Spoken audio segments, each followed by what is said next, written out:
मला काही माझे अनुभव तुमच्यासोबत शेअर करायचे आहेत. हल्ली अनेक अशा वेगवेगळ्या कार्यशाळा होतात. स्ट्रेस मॅनेजमेंटचं वर्कशॉप असतं. एका स्ट्रेस मॅनेजमेंटच्या वर्कशॉपला मी जाऊन आलो आणि मला कळलं की अरे बाप रे, स्ट्रेस मॅनेज करणं इतकं अवघड असतं. मी त्यानंतर जास्त स्ट्रेसमध्ये आलो. आपण सगळेजण सगळी वेगवेगळी माणसं आहोत. आपल्या प्रत्येकाच्या लाईफचा फंडा वेगळा आहे. एकच कुठलं तरी सूत्र आपल्या सगळ्यांना लागू पडेल असं नाही आहे. मुळात आपण सगळे एकमेकांपेक्षा वेगळे आहोत, हेच आपलं माणूस असण्याचं लक्षण आहे. आणि म्हणून मी कुठलं तरी एखादं सूत्र सांगेल आणि त्यानं जगणं सुंदर होईल असं नाही आहे. खरं तर मी जेव्हा या विषयावरती बोलायला सुरुवात केली, मला असं वाटायला लागलं होतं की अरे वा, आता आपण बोलतोय, लोक आपल्याला ऐकतायत. आणि एक दिवशी याच आविर्भावात मी वडिलांना विचारलं, म्हटलं एवढी वर्ष झाले मी बोलतोय, पण लोक काय बदलताना दिसत नाहीत. आणि त्या दिवशी माझे वडील मला म्हटले की तू बोलून लोक बिक बदलतील असल्या काय फंदात तू पडू नको. म्हटलं मग? म्हटले बोलून बोलून तू एकटा जरी सुधारला तर काय कमी आहे का? तू एकटा जरी सुधारला ना तरी माझ्या दृष्टीनं खूप मोठं आहे. आणि मला वाटतं की बदलाची सुरुवात ही आपल्यापासून व्हायला हवी. नाहीतर हल्ली अनेक लोक एकमेकांना शिकवायला बसलेले आहेत. म्हणजे एका राजाचा असा प्रायव्हेट तलाव होता. त्या तलावामध्ये मासेमारी वगैरे करायला परवानगी नव्हती, पण एक तरुण त्या पाण्यामध्ये गळ टाकून बसलेला होता मासे पकडण्यासाठी. तिथे राजाचे शिपाई आले आणि त्यांनी त्याला विचारलं, बाबा तुला माहीत आहे ना इथे मासेमारी वगैरे करणं बंद आहे, इथे परवानगी लागते आणि राजाची सक्त ताकीद आहे की कुणीही इथे असं गळ टाकून बसू शकत नाही, मासेमारी करणं इथं प्रतिबंध आहे. त्या तरुणानं विचारलं, तुला कुणी सांगितलं मी मासेमारी करतोय? अरे म्हटलं तू गळ टाकलाय, त्या गळाला खाली मासा लागलाय आणि तू म्हणतो मी मासेमारी करत नाही. तो म्हणला मी मासेमारी करत नाही, मी माशाला पोहायला शिकवतोय. म्हटला माशाला सुद्धा पोहायला शिकवणारी माणसे या जगात आहेत. अशा लोकांपासून तुम्ही वाचलं पाहिजे. की कोण तुम्हाला जर शिकवायला आले असेल की तुम्ही असं वागावं तसं वागावं, हे बघा, शिकवणं ही प्रोसेसच नाही आहे मुळात. कुणी जर म्हणत असेल की मी ह्याला हे शिकवलं, कुणीही कुणाला शिकवू शकत नाही. लक्षात घ्या, माणसं आपोआप शिकतात. फक्त शिकण्यासाठी पोषक वातावरण निर्माण करणं, मला वाटतं ही तुमची माझी जबाबदारी आहे.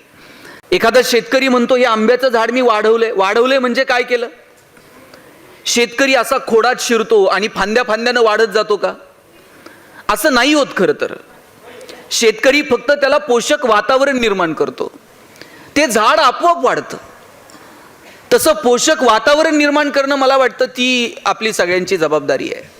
शिकणार तर आपण आहोतच. आणि म्हणून मी तुम्हाला शिकवण्याच्या फंदात पडणार नाही.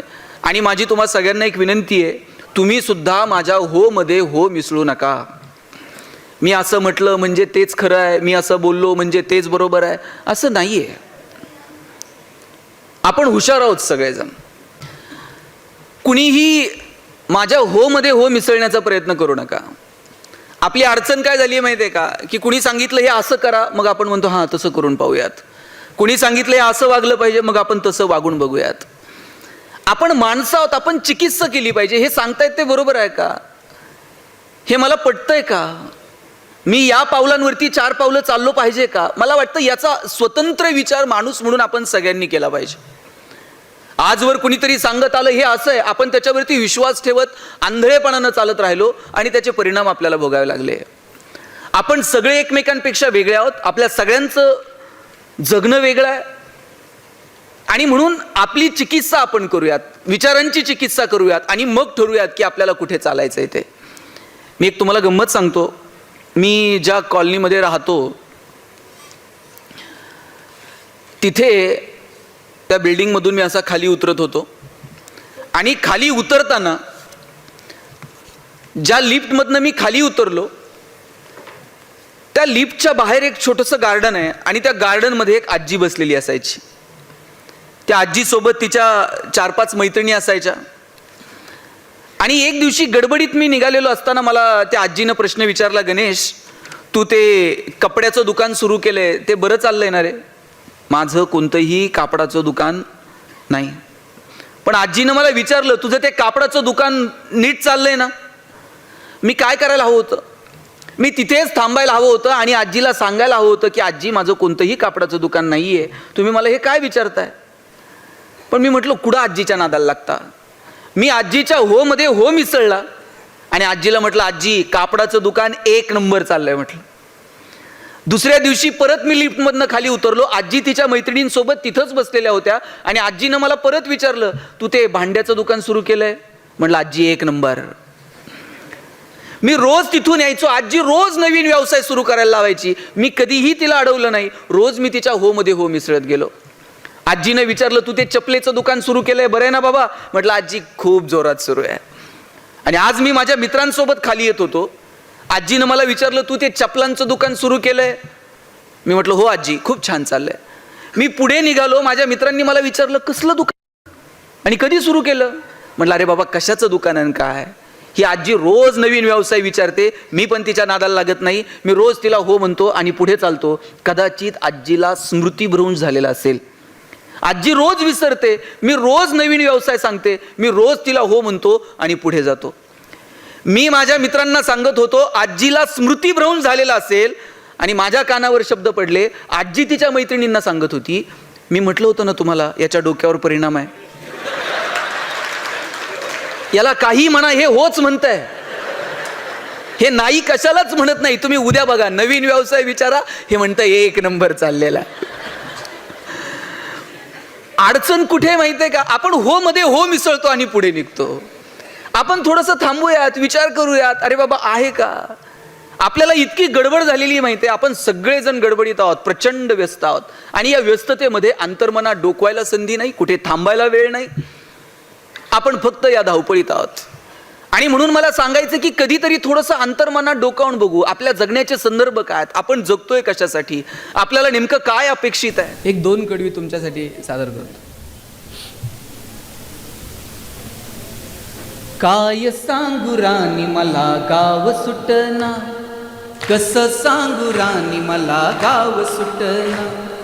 बंद गळ्या मंदी माझं मावे नाग अंग. चिंचा कापडा मंदी दुनिया झाली कशी तंग. जो तो आहे राणी आपल्या धुंदीमध्ये दंग. माणसांनी माणसांचे सोडले का रंग. म्हाताऱ्याच्या धोतराची गाठ सुटना. काय सांगू राणी मला गाव सुटना. पारी आली सरी गेली झाली त्याची तारी. पदव्यांच्या ढिगाऱ्यात पाठी राहिली कोरी. कॉलेजच्या कट्ट्यावरती गर्दी झाली सारी. आपल्या चिपऱ्या कपड्यामंदी फिरती साऱ्या पोरी. म्हातारीच्या डोहीवरला पदर हटना.